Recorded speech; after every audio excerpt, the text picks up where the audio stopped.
nuestra bandera.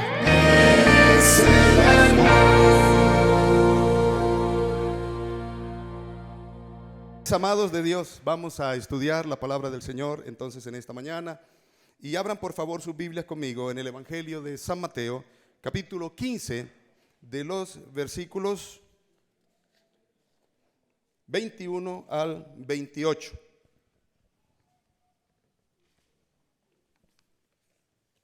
Mateo, capítulo 15, 21 al 28. ¿Están conmigo, mis amados? Dice así la palabra del Señor. Saliendo Jesús de allí, se fue a la región de Tiro y de Sidón. Y he aquí una mujer cananea que había salido de aquella región clamaba diciendo: Señor, hijo de David, ten misericordia de mí, mi hija es gravemente atormentada por un demonio. Pero Jesús no le respondió nada. Entonces, acercándose sus discípulos, le rogaron diciendo: despídela, pues da voces tras nosotros. Él respondiendo dijo: no soy enviado sino a las ovejas perdidas de la casa de Israel. Entonces ella vino y se postró ante él diciendo: Señor, socórreme. Respondiendo él dijo: no está bien, no veo allá. No está bien tomar el pan de los hijos y echarlo a los perrillos. Y ella dijo: sí, Señor, pero aún los perrillos comen de las migajas que caen de la mesa de sus amos. Entonces respondiendo Jesús dijo: oh mujer, grande es tu fe, hágase contigo como quieres. Y su hija fue sanada desde aquella hora. Oremos, amados. Padre, te damos muchas gracias por esta oportunidad hermosa de acercarnos a tu corazón por medio de tu palabra. Yo te ruego, Padre mío, háblanos, enséñanos, ministranos, que tu palabra haga la obra para la cual es enviada. Tú conoces las necesidades de tu pueblo. Ayúdanos, Padre, a entenderte, porque queremos amarte más cada vez. Así que en tus manos nos encomendamos. Y gracias, Señor, por estar con nosotros. Oramos a ti en el nombre de Jesús. Amén. Amén, amados. Tomen asiento. Muy bien. Cuenta la historia de unos alpinistas que en una tarde salieron a una montaña muy alta, pero salieron muy tarde. Y entonces los agarró la noche en el camino. Y se presentó una ventisca y ellos salieron corriendo y se perdió el uno del otro. Era de noche y perdieron sus lámparas, perdieron todo. Y claro, es muy complejo en medio de la nieve. Entonces uno de ellos, que había quedado solo, empezó a caminar sin rumbo. Ellos van colgados, ellos tienen unas cuerdas, y en eso pisó una parte de la nieve y se fue al vacío. Probablemente eran quizás como la 1, 2 de la mañana y no se veía absolutamente nada. Y la cuerda se le enrolló en el cuello. Y entonces él hacía esfuerzos para zafarse la cuerda, pero era imposible. Y ya él estaba jadeando, a punto de morir. Y en ese momento él escuchó una voz que le dijo: corta la cuerda, corta la cuerda. Y él pensaba muchas cosas y él decía: si yo corto la cuerda, ese vacío, ¿qué me esperará allá? ¿Un peñasco? O de pronto caeré por allá, quién sabe dónde, y me despedazaré, etcétera. Y escuchaba otra vez la voz: corta la cuerda. Y no cortó la cuerda y murió ahorcado. Al día siguiente lo encontraron ahorcado a 1 metro del suelo. Estaba a 1 metro del suelo, pero no confió. Amados, estamos en tiempos muy difíciles, en tiempos muy complejos. Jesús, en sus últimos días, hablando acerca de su venida, él tenía una enorme preocupación. Y la enorme preocupación era: pero cuando venga el Hijo del Hombre, ¿hallará fe en la tierra? ¿Y por qué pensar en el tema de la fe? ¿Habrá alguien que todavía confíe en él? ¿Y a quién le estaba hablando? Estaba hablando a una enorme multitud de su pueblo. que ni siquiera creían en Él, ni siquiera confiaban en Él. Y amados, estamos viviendo tiempos tan difíciles que nuestra fe está siendo probada como el fuego. La palabra dice que vendrán tiempos donde el amor de muchos se enfriará. Y estamos en esos tiempos. Están sucediendo tantas cosas que no sabemos qué hacer. Y aún llega el momento en que solicitamos algo al Señor y de pronto el Señor se demora para responder, y esta es la hora que quizás algunos han estado pidiendo algo, el Señor no ha respondido, y lo que ha sucedido es que su fe ha menguado. Pero pensemos en eso que dijo Jesús: cuando Él venga hallará fe. De esto queremos hablar en esta mañana. Creo que es pertinente en esta época hablar de fe, porque como nunca debemos estar aferrados de la mano del Señor. Porque la Biblia dice que vendrán tiempos y aún peores de los que estamos viviendo. Y tenemos que estar muy tomados de la mano del Señor. Entonces, ese es el tema que queremos tratar en esta mañana, el tema de la fe. Y el título del mensaje es La fe para el nuevo milenio. Estamos en el siglo XXI, ¿verdad? ¿Cómo debe ser nuestra fe? Mateo está escribiendo a los judíos. Cada uno de los evangelistas tiene un propósito y tiene una audiencia. En el caso de Mateo, él está escribiendo a los judíos y muestra a Jesús como el rey Mesías, el rey prometido en el Antiguo Testamento. Yo les decía que por eso es que hay tantas citas del Antiguo Testamento. Y en Mateo 1:1 así se inicia: genealogía de Jesucristo, hijo de David, hijo de Abraham, haciendo referencia al Antiguo Testamento. Amados, nuestro pasaje se encuentra inmerso en una situación bastante compleja. 3 acontecimientos se han dado que han sido muy terribles. Uno de ellos es la muerte de Juan el Bautista. Y ellos, los líderes religiosos, están envalentonados. Han logrado su propósito. Porque desde el momento que llega Juan el Bautista, ustedes recuerdan, él está en el desierto y desde el desierto está diciendo: arrepentíos porque el reino de los cielos se ha acercado. Volveos al Señor porque el gobierno de Dios se ha acercado. Y entonces llega una enorme multitud y Juan los bautiza en el río Jordán. Pero allí aparecen también los líderes religiosos, aparecen los escribas, los fariseos, entre otros. Y Juan, muy molesto, mira a estos líderes religiosos y les dice: raza de víboras, ¿quién les enseñó a ustedes a huir de la ira venidera? Y esta confrontación es terrible, porque estos líderes gozaban de una honra muy grande por parte de los judíos, pero ellos no habían cumplido el propósito con el cual Dios los había elegido para ser líderes. Cada uno de ellos buscaba su propio beneficio, altivos y orgullosos. Nosotros somos hijos de nuestro padre Abraham. Y el Señor Jesús le tuvo que decir en una oportunidad: ustedes son hijos de vuestro padre el diablo. Así que querían matarlo, pero era verdad, orgullosos, altivos. Y eran quienes ministraban. Entonces, imagínense ustedes qué tenían ellos con Juan el Bautista. Ay, querían acabarlo, lo veían chiquito. Pues por un problema que hubo con Herodes, Juan el Bautista es decapitado. Entonces ellos han cobrado mucha fuerza. Pero también hay otro suceso que también es determinante, porque el Señor Jesús también les hace a ellos su confrontación. En alguna oportunidad, en esa discusión, en ese choque, el Señor Jesús les decía: ustedes son como sepulcros blanqueados. Por fuera tienen una apariencia de piedad, pero por dentro están podridos, están llenos de gusano. Así que ellos estaban esperando la oportunidad de ver cómo mataban a Jesús. Y ahora con el asunto de Juan están envalentonados. Pero Jesús ha ido con sus discípulos a un pequeño pueblo llamado Genezaret. Eso lo encontramos en el capítulo 14, el capítulo que antecede al nuestro. Y allí en Genezaret ellos están comiendo y resulta que han enviado los líderes una comisión a ver de qué manera logran encontrar a Jesús con alguna blasfemia, según ellos, para poder hacerle daño. Y descubren que los discípulos han partido pan sin lavarse las manos. ¡Ay, qué pecado! Ahora, en la ley, ¿cuál era la idea de lavarse las manos? ¿Cuál era la idea de salir del campamento si había algún tipo de contaminación.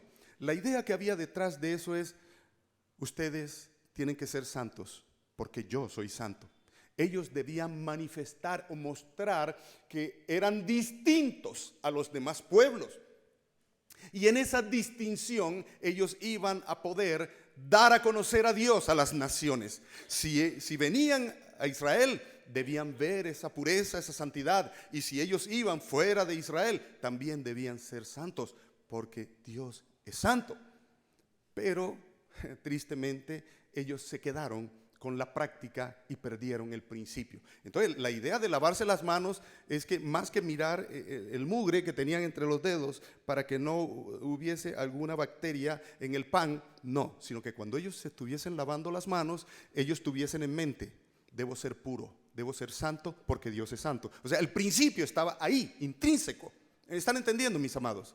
O sea, ese era el propósito. Pero no, ellos habían quedado solo con el tema de lavarse las manos y punto. Y entonces le reclamaron: ¿por qué tus discípulos no se lavan las manos para comer? Y lo que había era una acusación directa contra él. Tú eres el maestro de ellos, y si ellos hacen eso, tú eres quien tiene la culpa. ¿Por qué ellos invalidan la tradición de los ancianos? Ese es el reclamo que le hacen a Jesús. Y Jesús entonces les dice: ¿no será más bien que ustedes, por estar siguiendo tradición de hombres, invalidan la palabra de Dios?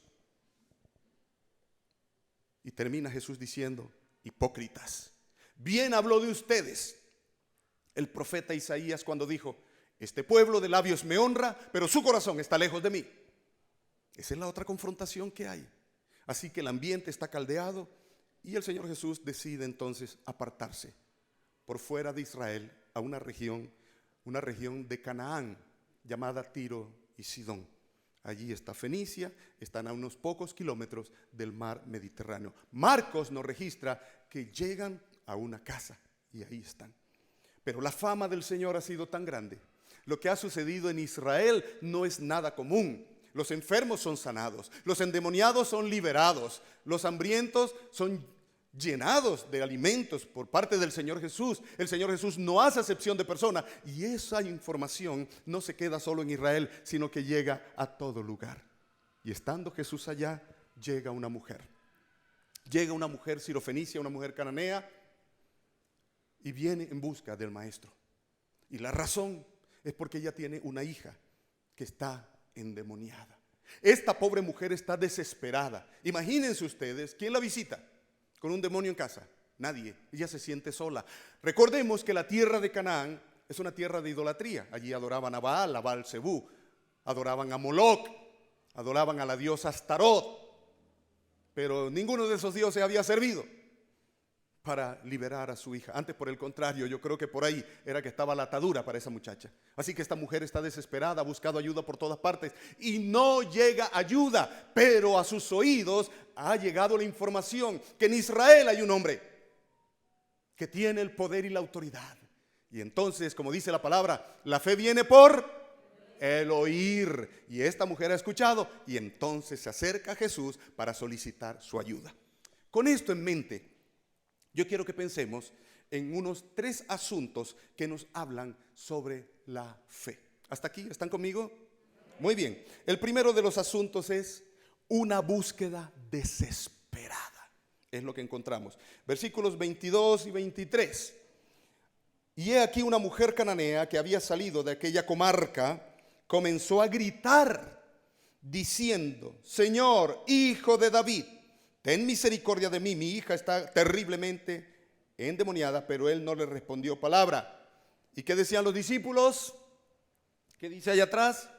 Señor, despídela, porque da voces tras nosotros. Lo primero que observamos en nuestro pasaje es el acercamiento de la mujer cananea.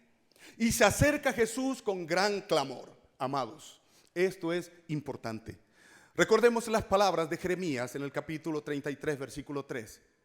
Clama a mí y yo te responderé y te mostraré cosas grandes y ocultas que tú no conoces. Clama a mí. No es nuestra oración sencilla, colgada del metro, Señor, me cogió el día y qué sé yo. Y no es esa oración. Es una oración desesperada de lo profundo del corazón. Esta mujer no sabe qué hacer, está al borde de la locura. Ella ve otras personas normales y ve a su propia hijita que se está consumiendo, y Satanás con el propósito de matarla. Y ella clama al Señor: Jesús, Jesús, hijo de David, ten misericordia de mí. Mi hija está gravemente atormentada por el diablo. Ella llora al Señor, ella clama al Señor. Por cada poro de su cuerpo sale un grito de auxilio. Ese clamor de esta mujer lo está haciendo en estas condiciones. Ella sabe a quién se está dirigiendo. Miren esa frase que ella usa: Jesús, hijo de David. Es probable que ella haya escuchado eso, pero esta frase es el título honorífico más alto que en este momento de la historia le podían dar a Jesús. Es un descendiente de David, y si es un descendiente de David, es un rey. Esta mujer está reconociendo eso.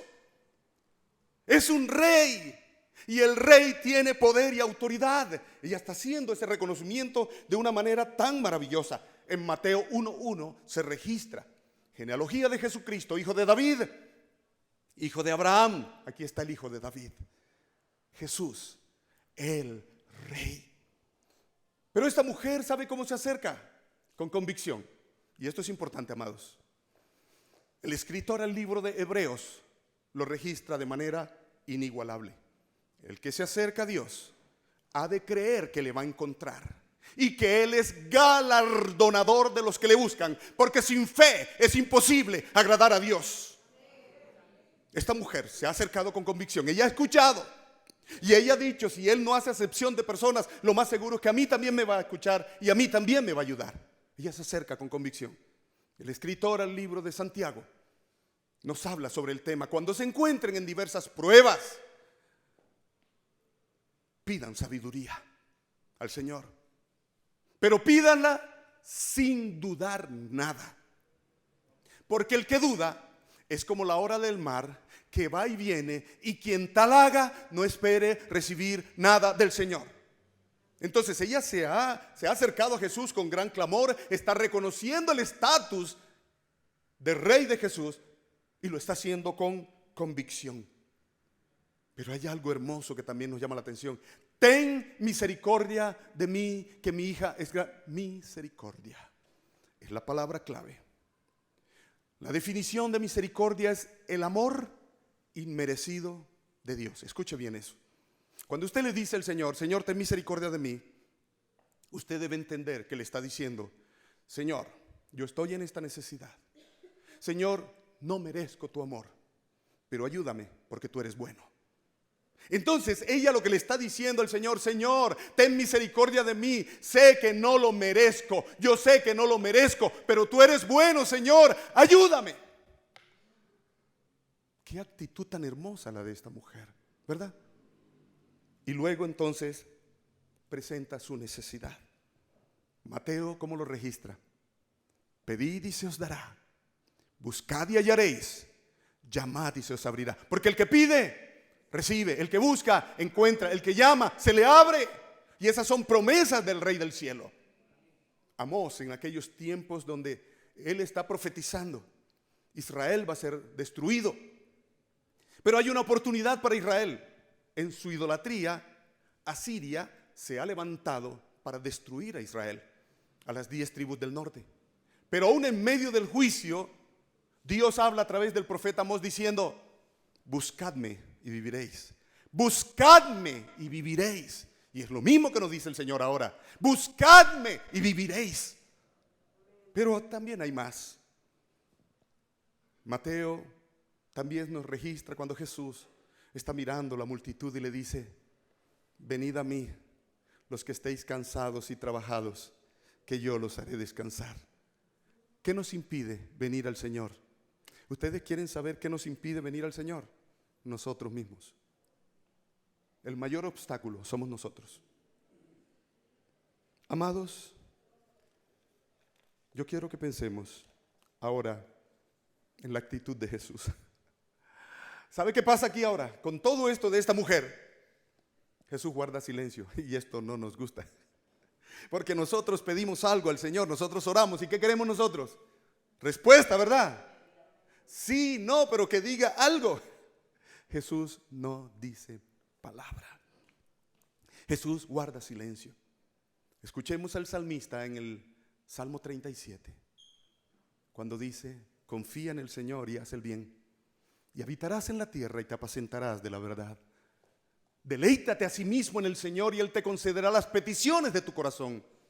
Encomienda al Señor tu camino y, aquí viene la palabra, y espera en Él. Necesitamos aprender a esperar. Necesitamos, todo lo queremos así. Sopas instantáneas, pañales desechables, matrimonios instantáneos, igual que divorcios instantáneos. Todo lo queremos instantáneo. Yo me ponía a pensar esos señores, esos ancianos cuando se enamoraron en aquella época. Uno escucha esos cuentos y uno dice, para que yo lo haga.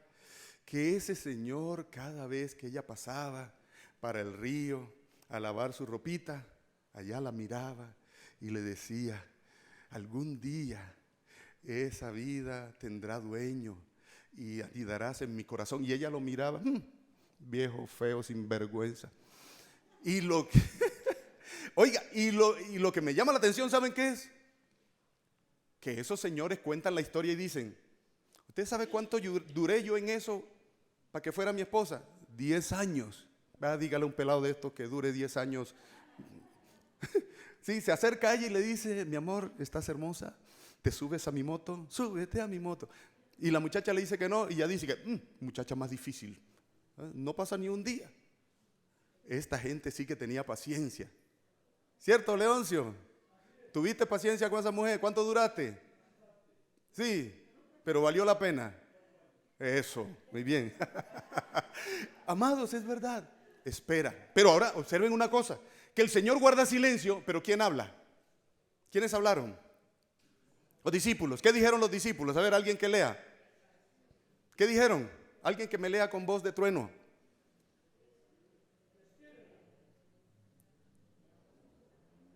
¿Qué dice? No se ve. Despídela, pues da voces tras nosotros. Oiga, hermano, ¿qué es eso? Allí estaba Pedro, allí estaban todos. Oye, ¿qué les pasa? Todos han disfrutado de Jesús, ahora tienen tiempo con Él, han visto la protección de Jesús y descarados. ¿Cómo así que despídela? ¿No tienen misericordia? Amados, eso no es así. Ese no es el concepto que nosotros tenemos ahí. ¿Saben qué es lo que están diciendo ellos? Señor, atiéndela, porque está dando voces tras nosotros. Ese término que está ahí no es el despedir de nosotros, es el despachar. Mami, mira que, espérate un momentico, déjame, yo despacho a tu papá y ya te atiendo. ¿Qué es despachar? Atender. Eso es lo que aparece ahí. Gracias a Dios entonces, porque estos hombres, en medio del silencio de Jesús, ellos interceden por la necesidad de esta mujer. ¿Cuánto necesita la iglesia de hombres y mujeres que interceden unos por otros delante del Señor, buscando la ayuda y la bendición del Señor? Estamos en una sociedad muy egoísta, mis amados, donde primero yo, segundo yo, y ya para dejar yo, el famoso yoísmo. Pues amados, la Escritura nos muestra otra cosa. La Escritura nos habla de no al egoísmo, sí al llevar las cargas unos a otros. Que la necesidad, lo hemos aprendido, que la necesidad de mi hermano sea mi necesidad, que la alegría de mi hermano sea mi alegría. ¿Verdad, amados? Esa es la iglesia, eso es comunión. Eso es lo que están haciendo estos hombres, intercediendo por esta mujer. En esta primera parte tengo algunas preguntas de reflexión. En medio de nuestras circunstancias difíciles, ¿a quién nos acercamos para buscar ayuda? Que buscamos ayuda en el Señor. ¿Con qué actitud entonces nos acercamos al Señor? Y si Jesús no responde, hemos aprendido a esperar. O más bien, hemos aprendido, no sé dónde, a reclamarle al Señor. ¿Qué es lo que hemos hecho? Y la Biblia nos habla de paciencia. La Biblia nos habla de aprender a esperar en el Señor. ¿Y saben por qué? Porque Él es bueno y para siempre es su misericordia. Tu necesidad y mi necesidad no pasan inadvertidas delante del Señor. Y escuchen esto, y Él está más interesado que tú y yo en ayudarnos. Él es un buen Padre. Amados, el segundo de los asuntos es el reconocimiento de la grandeza de Dios. Versículos 24 y 25, miren conmigo. Y respondiendo él dijo: no he sido enviado sino a las ovejas perdidas de la casa de Israel. Pero acercándose ella se postró ante él diciendo: Señor, socórreme. Ahora Jesús responde. Y Jesús responde con una aparente objeción, con un aparente rechazo. Jesús va a explicar qué es lo que está haciendo. Yo no he sido enviado sino a las ovejas perdidas del pueblo de Israel.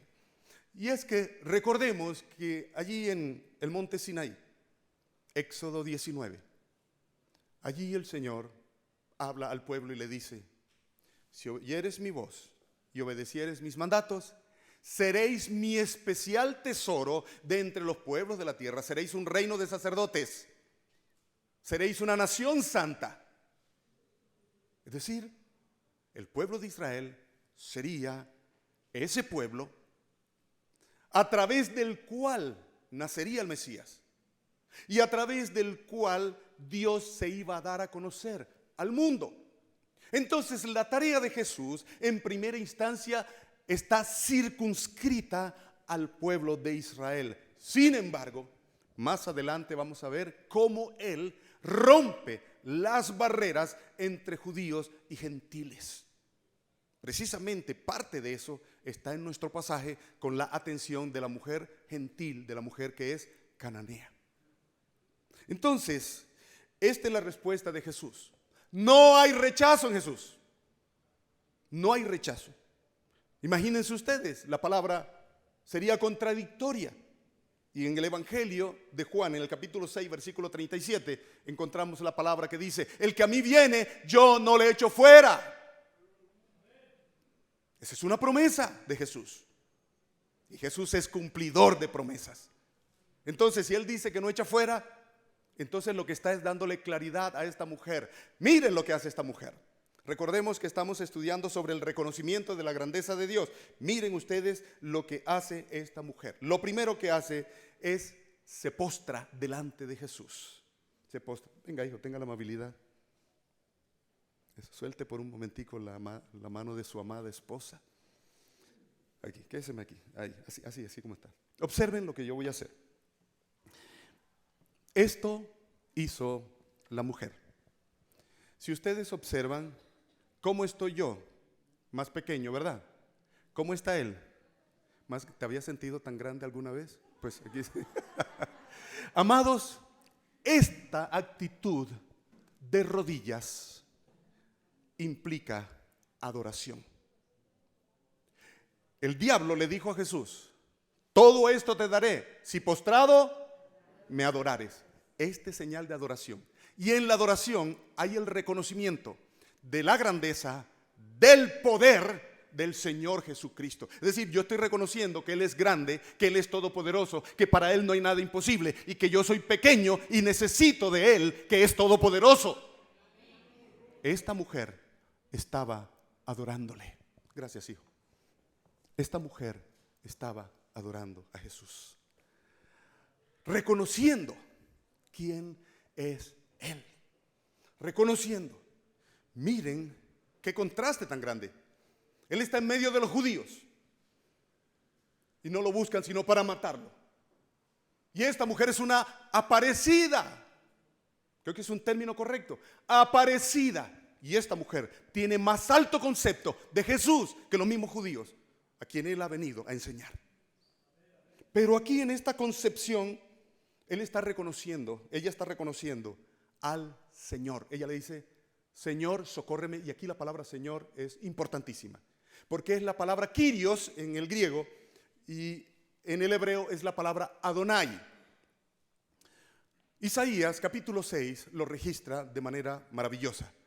En el año en que murió el rey Usías, vi yo al Señor, Adonai, sentado en un trono alto y sublime, y sus vestiduras llenaban el templo, y alrededor había seles alados como de fuego, que declaraban, Kadosh, Kadosh, Kadosh, santo, santo es el Señor Jehová, Dios de los ejércitos. Los cielos cuentan tu gloria y la tierra está llena de tu alabanza. Esta mujer está llamándole Señor, y la palabra Adonai es el Rey Supremo que está sentado en su trono, delante del cual todas sus criaturas se postran para adorarle. Esta mujer está reconociendo la grandeza y el poder de Jesús. Pero hay un pasaje que es mucho más diciente todavía, y es Isaías capítulo 40 versículo 12. Por favor, búsquenlo. Yo quiero que lo busquen porque es determinante para nosotros. Isaías 40 versículo 12. Es determinante lo que vamos a decir en esta mañana. Isaías 40 versículo 12. Yo voy a leer en la Biblia de las Américas. Dice así: ¿quién midió las aguas en el hueco de su mano? Con su palmo tomó la medida de los cielos, con un tercio de medida calculó el polvo de la tierra. Pesó los montes con la báscula y las colinas con la balanza. ¿Quién guió al Espíritu del Señor, o como consejero suyo le enseñó? ¿A quién pidió consejo y quién le dio entendimiento? ¿Quién le instruyó en la senda de justicia? ¿Le enseñó conocimiento y le mostró el camino de la inteligencia? He aquí las naciones son como gota de agua, y son estimadas como grano de polvo en la balanza. Yo quiero que por favor me miren detalladamente. Miren este cuerpo todo grande y ordinario, y yo quiero que piensen en esto. La comparación que está haciendo Isaías. Todo el polvo de la tierra, es decir, toda la tierra está aquí, en una pizca.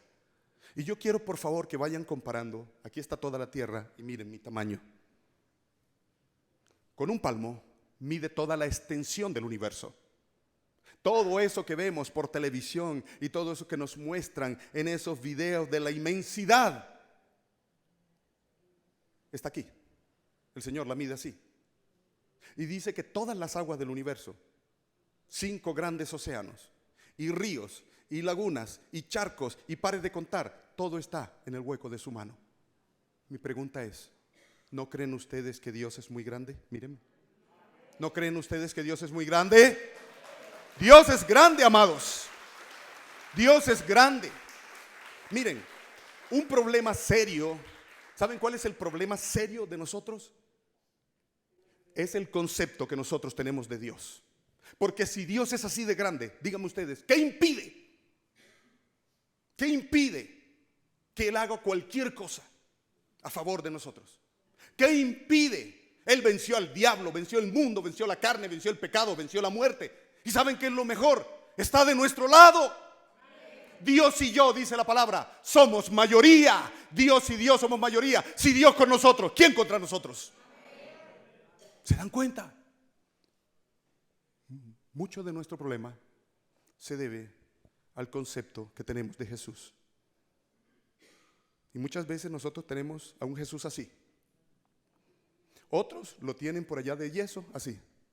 Pero también como iglesia cristiana podemos tener un Jesús así, que lo creemos incapaz de ayudarnos y solucionar nuestro problema. Ese no es el Jesús verdadero. El Jesús verdadero lo acabamos de mostrar. Grande, rey, poderoso, vencedor en batalla. Para Él no hay nada imposible. Eso está reconociendo la iglesia. Eso reconoce la mujer que está aquí. Amados, asombrémonos, esta mujer es una parecida y tiene este concepto. ¿Están entendiendo? Tiene este concepto. También en este aspecto hay algunas preguntas. Y la pregunta es, ¿cuál es el concepto que tenemos de Jesús? ¿Así o como lo describe la Biblia. De ese concepto depende nuestra fe. ¿Le adoramos o le reclamamos? David una tarde salió y miró el firmamento y vio esa inmensidad. Y David le dijo: ¿qué es el hombre para que de él tengas memoria? Al ver la inmensidad, ¿cómo se vio él? Así chiquitico. Pues así como nos vemos de chiquitico y tenemos toda la atención de nuestro Dios, porque somos valiosos para Él. Somos valiosos para Él. El tercero de los asuntos es la actitud de humillación que agrada a Dios. Ahora va a venir otra objeción, amados, y esta objeción también es muy fuerte, porque ahora el Señor le dice, miren la declaración de Jesús: no está bien dejar de dar el pan a los hijos para echarlo a los perrillos. Debo precisar algunos términos. El término que quiero precisar es el término perrillos, no perros. La concepción judía de los gentiles y sobre todo los samaritanos es que eran unos perros, es decir, personas despreciables. Acordémonos de aquel pasaje hermoso cuando Jesús habla del buen samaritano, que había un hombre que iba de camino, por allá lo cogieron unos ladrones, lo aporrearon, y por allá pasó un sacerdote y no le prestó atención, y pasó un levita y tampoco, y llegó un perro. Jesús les dio duro porque que ellos eran cositas serias. Y Jesús les dice, y llegó un samaritano, y ese perro para ustedes lo ayudó. ¿Sí? Lo ayudó. No es ese concepto que hay aquí. El concepto que hay aquí es perrillos. En el inglés, usted lee una versión en inglés, la King James, usted descubre la palabra que aparece ahí es pets, mascotica. Entonces, aquí el Señor Jesús está diciendo, no está bien dejar de dar el pan a los hijos para echarlo a las mascoticas. Bueno, yo no sé, yo espero no encontrar aquí esa persona, pero yo creo que primero nosotros tenemos hijos y nosotros alimentamos primero los hijos y luego le llevamos la comidita a la mascotica. O yo no sé si usted primero alimenta a la mascotica y luego a los hijos. Bueno, en fin, ese problema es suyo, ¿sí o no? Pero hay un orden lógico, ¿verdad? Hay un orden lógico. Aquí el Señor Jesús está diciendo, los hijos tienen prioridad. Amados, esta es una verdad maravillosa. Vamos a confirmar esto que acabamos de decir. Dile a la persona que tiene al lado, tú tienes prioridad delante de Dios. Dígaselo, porque es verdad. Tú tienes prioridad como hijo delante de Dios. Amados, miren, algunas veces o muchas veces la gente del mundo tiene más alto concepto de nosotros que nosotros mismos. Escuche lo que le voy a decir. ¿A usted no le ha llegado alguna persona, alguna vecina que le dice, yo sé que tú eres cristiana, ora al Señor por mí, que yo sé que el Señor a ti sí te escucha? ¿No le han dicho eso? ¿Y sabe por qué? Porque usted es un sacerdote, una sacerdotisa del Dios de los cielos. Por eso nosotros tenemos entrada directa al cielo para pedir al Señor. La gente lo sabe, la gente lo dice. La gente lo dice y a veces nosotros ni nos lo creemos. Y es verdad, la gente sabe eso. Amados, hay prioridad. Pero miren la respuesta de esta señora. Esta respuesta de esta señora nos deja sin palabras. Esta señora, que le dé permisito para entrar. Esta señora sí sabe lo que está diciendo. Miren ustedes conmigo, mis amados. Esta señora dice, Señor, tú tienes toda la razón. Los hijos son los hijos. Y los que no son hijos, no son hijos. Yo sé que son los hijos, Señor. Yo no te estoy pidiendo lo que tú le das a tus hijos. Yo no tengo esa pretensión. Pero una cosa sí te voy a decir, Señor. Es que cuando los hijos se sientan a la mesa a comer, ¿sí? Sobre todo si son esos pasteles horneados. Esa es más la pelusa que suelta que lo que uno se come, ¿sí o no? Hay migajitas que caen de la mesa. Señor, yo no te estoy pidiendo el pan de los hijos. Ellos se merecen ese pan. Ellos son tus hijos. Yo lo sé, Señor, pero yo quiero una migajita. Esa migajita que cae de la mesa, esa migajita es tan importante. Y yo estoy seguro que si yo cojo esa migajita, mi hija es libre. Amados, qué humildad tan tremenda esa señora. Yo no sé de dónde sacamos cosas como estas, pero estamos aprendiendo. Hermano, no le pida una casita, no le pida un carrito. Pídele al Señor una camioneta, pídele un edificio, pídele no sé qué, y aleluya. Y la cosa es que como eso se dice con tantas ganas, uno por allá, y aleluya a su nombre. Pare bola. Que no pida sino un edificio. Esta señora nos está enseñando. El Señor sabe. Señor, esa migajita que cae ahí, esa chiquitica, dame de esa. Mi hija va a ser sana. ¿Qué pasó? El Señor dice, ¡oh, wow! Oh mujer, y está entre signos de admiración. Oh mujer, grande es tu fe. ¿Saben qué pasó en este momento? Cuando esta mujer tuvo esta actitud, se pareció a Jesús. Filipenses capítulo 2 versículo 5 dice, Jesús no escatimó el ser Dios, sino que se humilló a sí mismo, haciéndose hombre y siervo hasta morir con muerte y muerte de cruz. Esta mujer se pareció a Jesús en la humildad, en la sencillez, en el reconocimiento de su pequeñez y de su necesidad del Señor.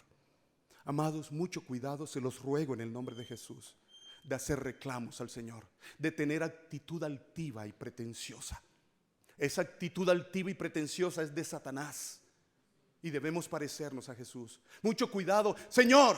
Y entonces, y resulta que tú le resolviste a fulanita y a fulanita y tal, ¿y por qué no me ayudas a mí? Yo no voy a orar más, porque yo sé que tú no me quieres a mí, tú no quieres nada conmigo. Cuidado, cuidado. Jesús le dijo a Pablo, dura cosa te es dar coces al aguijón. Déjenme darles este ejemplo que creo que es muy diciente.